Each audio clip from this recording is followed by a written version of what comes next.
শুভ সময় বন্ধুরা। দেশ বিদেশ ভ্রমণের আমার বাস্তব অভিজ্ঞতা প্রদানমূলক ব্লগ বিভাগে আপনাদেরকে স্বাগতম। আজ আমি আপনাদের সাথে শেয়ার করব আমি কিভাবে নিজে নিজে থাইল্যান্ডের ই ভিসা অ্যাপ্লিকেশনটি কমপ্লিট করেছিলাম। ধরে নিচ্ছি আপনারা একেবারে নতুন, সেক্ষেত্রে আমি আপনাদেরকে সাইন আপ থেকে শুরু করে দেখাচ্ছি। সবার প্রথমে আপনারা ব্রাউজারে গিয়ে সার্চ দিবেন থাইল্যান্ড ই ভিসা। কেননা আমি ধরে নিচ্ছি লিঙ্কটি আপনাদের মুখস্থ নেই, তো সেক্ষেত্রে থাই ই ভিসা লিখে সার্চ দিলে আপনারা এই অপশনটি পেয়ে যাবেন, official website of Thailand electronic visa. এখানে আপনারা ক্লিক করবেন, তারপর থাইল্যান্ড ই ভিসার বা থাইল্যান্ডের মূল ওয়েবসাইটে প্রবেশ করবে, অর্থাৎ thai-evisa.go.th। সেখান থেকে প্রথমে অ্যাকনোলেজে ক্লিক করবেন, তারপর ক্রিয়েট অ্যাকাউন্টে ক্লিক করলে আপনার সামনে একটা ফর্ম আসবে, অর্থাৎ ইন্ডিভিজুয়াল। এই ফর্মটি first name, family name, nationality, contact number, email address, password, re-password, অর্থাৎ এই কাজগুলি সম্পন্ন করবেন। এখানে একটা কথা বলে রাখি, সেটা হচ্ছে মোবাইল নম্বর এবং ইমেল অ্যাড্রেস সঠিক দিতে হবে। শুধু তাই নয়, ইমেল অ্যাড্রেসে আপনি লগ ইন অবস্থায় থাকতে হবে, কেননা আপনাকে ভেরিফিকেশনের জন্য একটা লিঙ্ক পাঠাবে, সেখানে ক্লিক করে আপনাকে প্রসেসটি সম্পন্ন করতে হবে। এই ঘরগুলি ফিল আপ করা হলে agree to our terms and পলিসিতে টিক মার্ক দিয়ে তারপর ক্যাপচা কোড মিলিয়ে ক্রিয়েট অ্যান অ্যাকাউন্টে ক্লিক করলে আপনার ইমেল অ্যাড্রেসে একটি লিঙ্ক চলে যাবে। সেই ভেরিফিকেশন লিঙ্কে ক্লিক করে আপনাকে প্রসেস সম্পন্ন করতে হবে। সাইন আপ কমপ্লিট হলে আপনি আবার থাই ভিসা সার্চ দিবেন, সার্চ দিয়ে এই ওয়েবসাইটটিতে এসে তারপর অ্যাকনোলেজে ক্লিক করে সাইন ইনে ক্লিক করবেন। সাইন ইনে ক্লিক করার পর ইমেল অ্যাড্রেসের ঘরে আপনার ইমেল অ্যাড্রেস এবং পাসওয়ার্ডের ঘরে পাসওয়ার্ড, তারপর ক্যাপচা কোড মিলিয়ে সাইন ইন করলে আপনি আপনার প্যানেলে ঢুকে যাবেন। Thai e visa official website. তারপর আপনি যেহেতু নতুন, অ্যাপ্লাই ফর এ নিউ ভিসাতে ক্লিক করবেন। নিউ ভিসাতে ক্লিক করার পর প্রথমে আসবে আপনার চেক ইউর এলিজিবিলিটি। সেখানে কান্ট্রির ঘরে আপনার দেশের নাম অর্থাৎ বাংলাদেশ দিবেন, কারেন্ট লোকেশনের ঘরে আপনি কারেন্ট লোকেশন দেবেন। এখানে কারেন্ট লোকেশনটা হচ্ছে আপনি যে দেশে থেকে করেন, তবে এটা মনে রাখবেন থাইল্যান্ডে থেকে থাইল্যান্ডের ভিসার জন্য অ্যাপ্লাই করা যাবে না।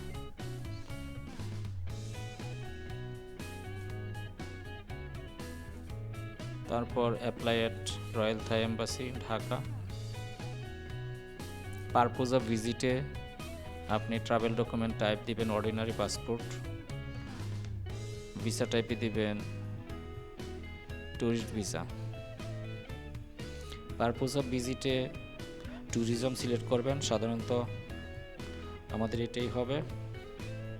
আর নাম্বার অফ এন্ট্রিজ, এই ঘরে আপনাকে মাল্টিপল অথবা সিঙ্গেল এন্ট্রি ভিসা আপনার যেটা প্রয়োজন সেটা দিবেন। তবে একটা জিনিস মনে রাখবেন, সাধারণত প্রথমবারের জন্য হলে সাধারণত সিঙ্গেল এন্ট্রি দিতে হয়, তাহলে ভিসা হওয়ার সম্ভাবনা বেশি থাকে। তারপর নেক্সট বাটনে ক্লিক। নেক্সট বাটনে ক্লিক করার পর সবার প্রথমে আসবে পাসপোর্টের বায়োপেজ স্ক্যান, তারপর ফটো। বায়োপেজ বলতে শুধুমাত্র যেই পেজে ছবিটা আছে সেই পেজটা দিবেন, ডাবল পেজ দিতে হবে না। তারপর ফটোর ঘরে ফটো, মনে রাখবেন ফটো সাইজ 35 by 45 mm। তারপর পরবর্তী ঘরগুলো আপনি পূরণ করবেন। টাইটেলের ঘরে মিস্টার, অর্থাৎ আপনি যদি মেল হয়ে থাকেন বা পুরুষ হয়ে থাকেন সেক্সের ঘরে মেল। ফার্স্ট নেমের ঘরে first name, middle name, family name, contact, আপনার মোবাইল অ্যাড্রেস, সঠিক মোবাইল অ্যাড্রেস দিতে হবে।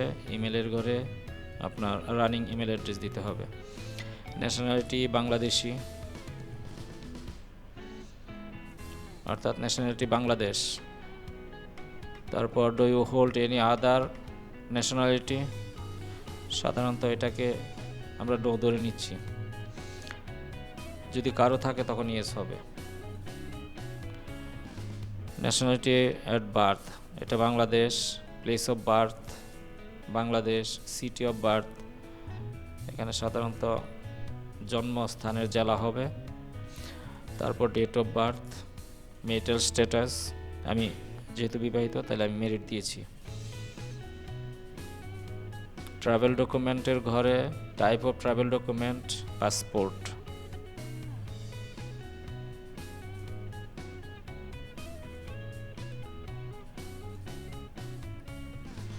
তারপর ট্রাভেল ডকুমেন্ট নং এর ঘরে আপনার পাসপোর্ট নাম্বারটি দিবেন। প্লেস অফ ইস্যু, আমারটা হচ্ছে ডিআইপি ঢাকা। তারপর ডেট অফ ইস্যু এবং ডেট অফ এক্সপায়ারি, অর্থাৎ পাসপোর্টের মেয়াদের হিসাব এখানে দিবেন।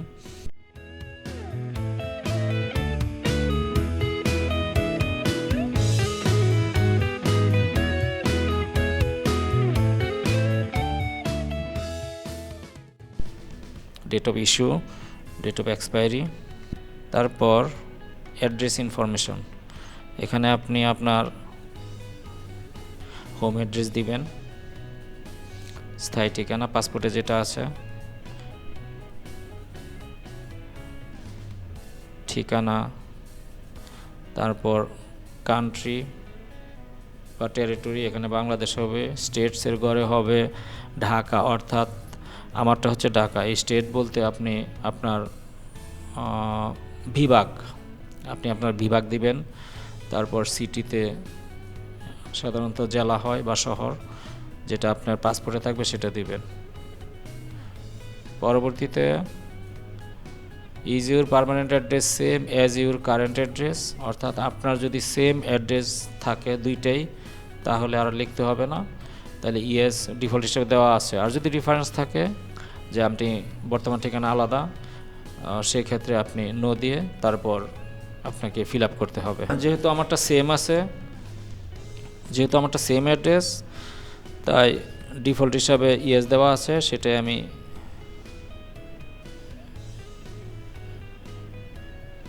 তাহলে আমাকে আর কিছু করতে হচ্ছে না।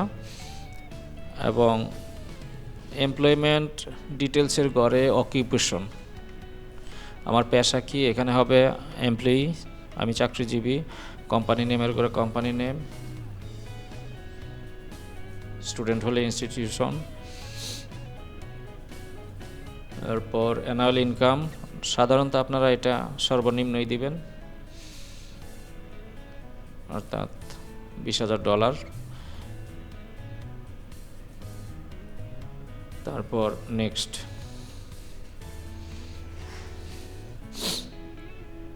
$20,000 বলতে আপনি আপনার হিসাব করেই দিবেন, তো সাধারণত আমাদের এটার উপরে হয় না। তারপর নেক্সট বাটনে ক্লিক। এরপর আসবে আপনার কাছে ট্রাভেল ইনফরমেশন পেজ। ট্রাভেল ইনফরমেশনে আপনি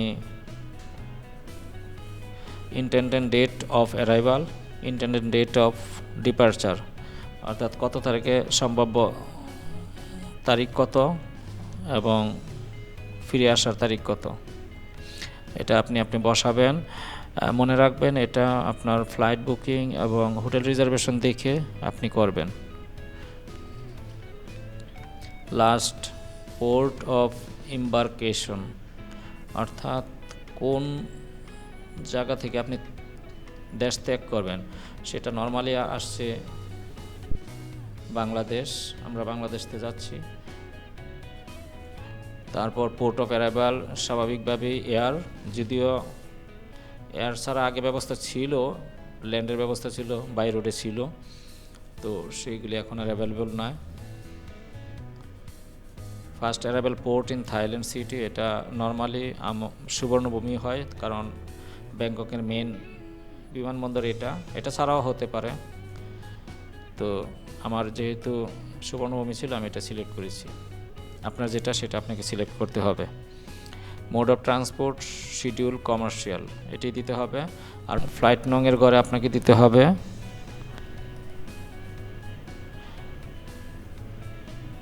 ফ্লাইটের নাম্বার, অর্থাৎ এটা আপনাকে রিজার্ভেশনের ফ্লাইট রিজার্ভেশনের টিকিট থেকে আপনাকে দেখে বসাতে হবে।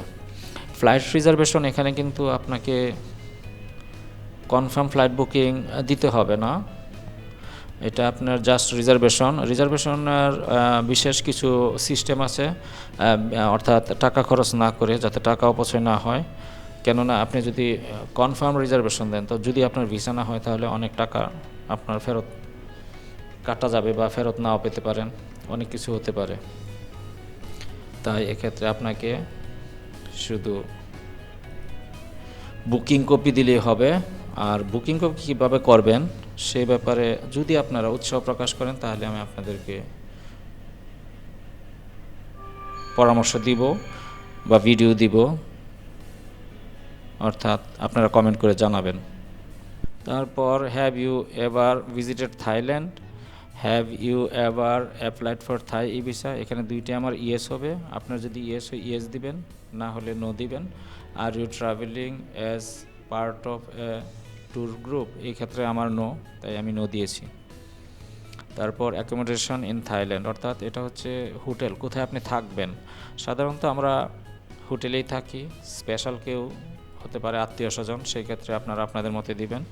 তো যেহেতু নর্মালি আমরা হোটেলে থাকবো, এখানে হোটেল সিলেক্ট করব। হোটেল সিলেক্ট করে অ্যাকোমোডেশন নেম, হোটেলের নামটি দিবেন।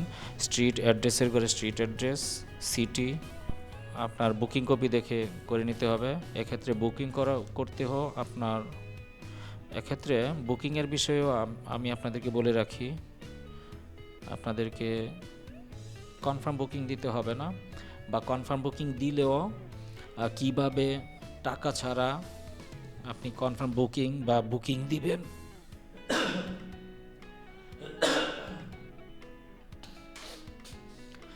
বা কনফার্ম বুকিং দিলেও কিভাবে টাকা ছাড়া দিবেন সেই বিষয়ে আপনারা যদি উৎসাহ প্রকাশ করেন আমাকে কমেন্ট করে জানাবেন, আমি আপনাদেরকে ভিডিও দিব বা বলে দিব।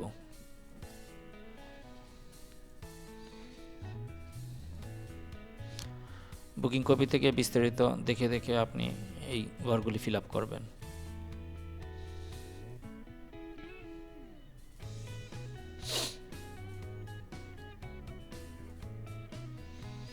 আমি বুকিংয়ের ক্ষেত্রে সর্বনিম্ন যেটা থাকে সেটাই দেই সাধারণত, কেননা কোনো কারণে ধরে নিলাম, যদিও এটা কখনোই হয় না, ধরে নিলাম কোনো কারণে যদি কোনো প্রবলেম হয়, যদি তখন যেন আমার বেশি প্রবলেম না হয়। তারপর ডিউরেশন অফ স্টে, এই ঘরে আপনার বুকিং কপি থেকে দেখে কতদিন আপনি বুকিং দিয়েছেন সেই দিনটা এখানে লিখবেন, অর্থাৎ আমি এখানে আপনাদের দেখানোর জন্য 5 দিনের বুকিং দেখাচ্ছি।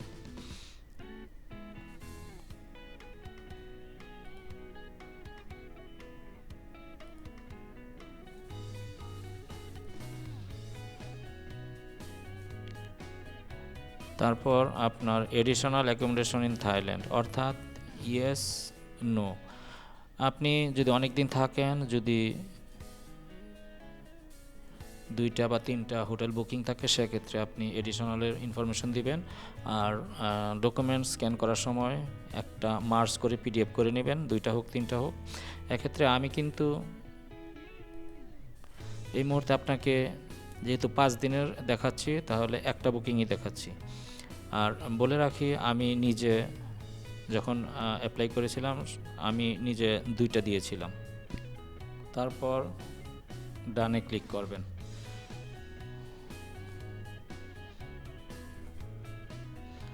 তারপর নেক্সটে ক্লিক করার পর আপনার সামনে এই পেজটি আসবে। সাপোর্টিং ডকুমেন্টস এই পেজ, অর্থাৎ এখানে আপনাকে প্রথমে দেখাবে বায়ো পেজ অফ পাসপোর্ট, আপনি যেটা স্ক্যান করেছেন সেটা আপনি আবার দেখে নেবেন সব ঠিক আছে কি না। ফটোগ্রাফ, এটা আবার চেক করে নেবেন। তারপর আছে ডকুমেন্ট ইন্ডিকেটিং কারেন্ট লোকেশন, এটা একটা মেন বিষয়। এখানে আপনি আপনার আমি যেটা দিয়েছিলাম, এখানে আমি আমার বিদ্যুৎ বিল, আমার এনওসি, আমার অফিস আইডি, আমার এনওসি, অফিস আইডি, আর হচ্ছে আমার ইলেকট্রিক বিলটা দিয়েছিলাম। আর একটা জিনিস যতটুকু মনে পড়ে, আমার ভিজিটিং কার্ডের স্ক্যান কপি একসাথে পিডিএফ করে মার্জ করে আমি দিয়েছিলাম। পিডিএফ একসাথে কিভাবে মার্জ করবেন, এটা খুবই সহজ, সেটা আমি বলে দিই। আপনি অনলাইন থেকে সরাসরি করতে পারবেন, কোনো অ্যাপ ডাউনলোড দিতে হবে না। PDF merge, PDF two PDF merge, convert, যদি দেখেন আপনার সাইজটা বড় হয়ে যাচ্ছে, নিচ্ছে না, সেক্ষেত্রে মার্জ বা রিডিউস পিডিএফ এগুলি সার্চ দিলে খুব সহজ। তারপর যদি আপনারা মনে করেন এ ব্যাপারে জানতে চান, আমি আপনাকে বিস্তারিত বুঝিয়ে দিব বা ভিডিও দিব, বা কমেন্ট করলে আমি কমেন্টে বলে দিব। তারপর ট্রাভেল বুকিং কনফার্মেশন, এক্ষেত্রে এখানে আপনি দিবেন, সেটা হচ্ছে এখানে আপনি দিবেন বিমান টিকেটের রিজার্ভেশন।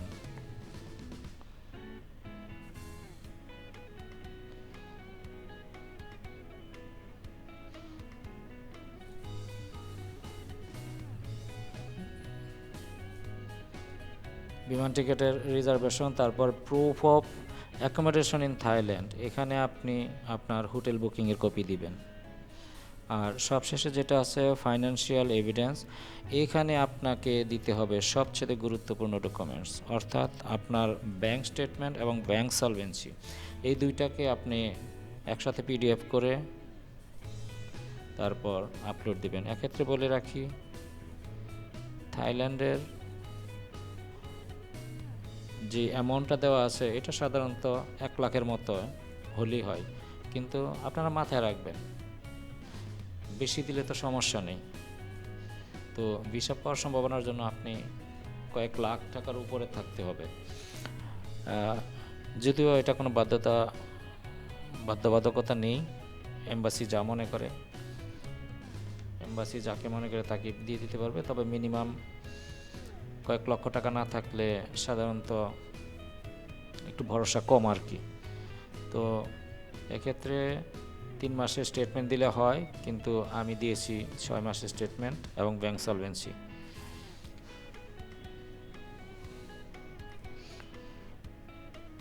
এটা দেওয়ার পর আপনি ডানে ক্লিক করবেন। ডানে ক্লিক করার পর আপনাকে একটা প্রিভিউ দেখাবে, এখান থেকে আপনি চেক দিয়ে নেবেন। যদি মনে করেন এখানে ভুল আছে, তারপর আবার এডিটে ক্লিক করবেন। আর যদি মনে করেন ভুল নেই, তাহলে কনফার্মে ক্লিক করবেন। যেমন আপনাকে দেখানোর জন্য আমি এডিটে ক্লিক করলাম, দেখলাম কোনো ভুল নেই, তারপর আবার ডানে ক্লিক, তারপর এখন আর এডিট না দিয়ে কনফার্ম লিখ, তারপর এই পেজটি সামনে আসলে অ্যাকসেপ্ট অ্যান্ড কনফার্মে ক্লিক করবেন। অ্যাকসেপ্ট অ্যান্ড কনফার্মে ক্লিক করার পর আপনার সামনে লেখা আসবে your application has been successfully created, সেখানে আপনি আবার সাবমিট নাও ক্লিক করবেন। তাহলে আপনার অ্যাপ্লিকেশনটা কমপ্লিট হয়ে গেল পেমেন্ট অপশন ছাড়া। প্রসিড টু পেমেন্টে ক্লিক করতে হবে আপনার পেমেন্ট প্রসেস কমপ্লিট করার জন্য। তারপর পে অ্যাট দ্য এম্বাসি, এখানে ক্লিক করবেন। নিচে লাল কালি দিয়ে লেখা আছে the payment is not refundable, অর্থাৎ এই টাকা ভিসা হোক বা না হোক আপনি ফেরত পাবেন না। পে অ্যাট দ্য এম্বাসিতে ক্লিক করলে আপনার জন্য একটা পেজ ক্রিয়েট হবে। পেমেন্ট কিউআর স্ক্যান সহ একটা পেজ ক্রিয়েট হবে, অর্থাৎ পেমেন্ট ভাউচার ক্রিয়েট হবে।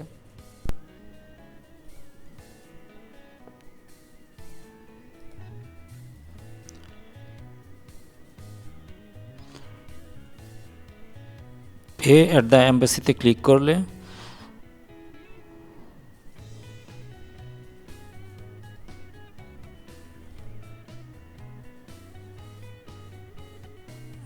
আপনার জন্য একটা পেমেন্ট সামারি তৈরি হবে, সেটা আপনি ডাউনলোড করে তারপর পেমেন্ট প্রসেসের সময় সেটা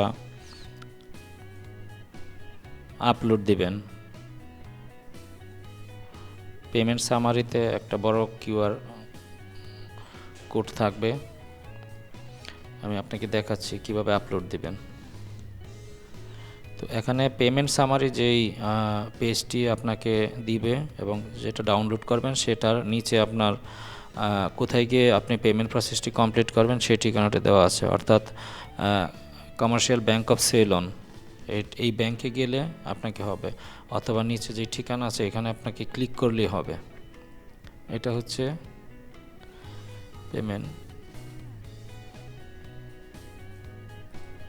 পেমেন্ট সামারি পেজ, আর এটা নিচে পেমেন্ট মেথডে লেখা আছে আপনার www.comback.net.bd/Thai e-visa, অথবা আরও সহজে বলি, আপনি কি ওয়েবসাইটে গিয়ে যদি থাই ই-ভিসা পেমেন্ট লেখেন তারপরও আপনি এই লিঙ্কটা পেয়ে যাবেন।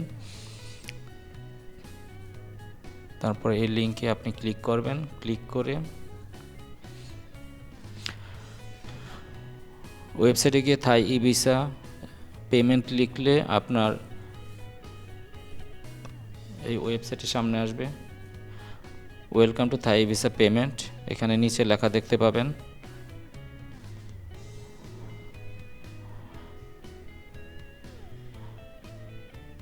Proceed with payment. এখানে ক্লিক করলে আপনার এই পেজটি আসবে, এখান থেকে আপনি আপনার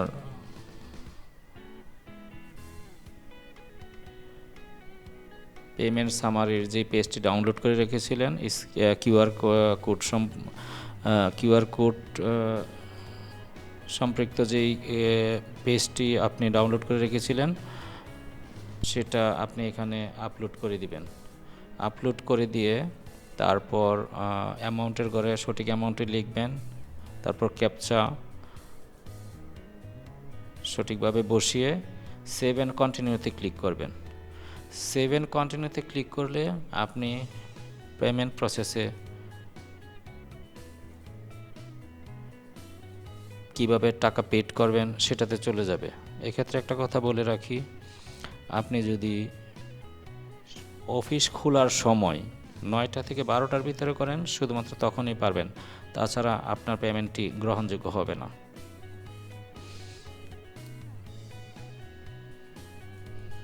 তারপর আপনি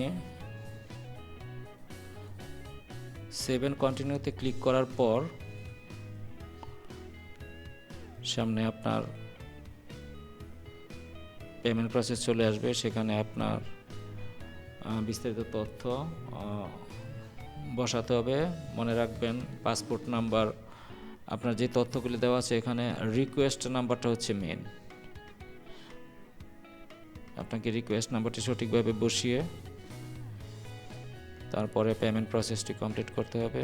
আর পেমেন্ট প্রসেসের ব্যাপারে একটা কথা বলে রাখি, সেটা হচ্ছে আপনি 3ভাবে পেমেন্ট প্রসেস করতে পারবেন, একটা কার্ড, আর একটা হচ্ছে মোবাইল ব্যাংকিং, আর একটা হচ্ছে ইন্টারনেট ব্যাংকিং।